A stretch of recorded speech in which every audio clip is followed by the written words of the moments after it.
tafuta pesa. Ndio usitumike kama third wheel ama spare part kwa maisha ya msee. For example, in The Polygamist, tukiangalia Jonasi had a brother. But the brother had to pause his life to clean the mess ya Jonasi.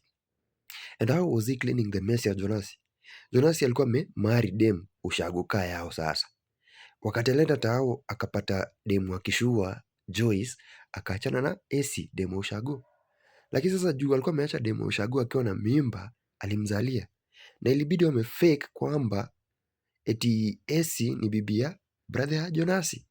Na hili julikana wakati AC alikuwa kufanya shopping ya mtoto wakiwa kwa mall na Jonasi. Ndio Joyce akawapata. Ndio Joyce anauliza, rada, uko na nani huyo hapa? Jonasi kabidi amesafisha rada akisema, huyu ni bibi ya brother yangu.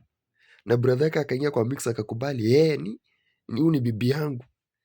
Juu alikuwa ameajiriwa kwa kampuni ya Jonasi na Joyce. Juu alikuwa na option na hakuwa qualified na hakuwa na pesa. So ilikuwa inabidi asafishe mess ya brother yake.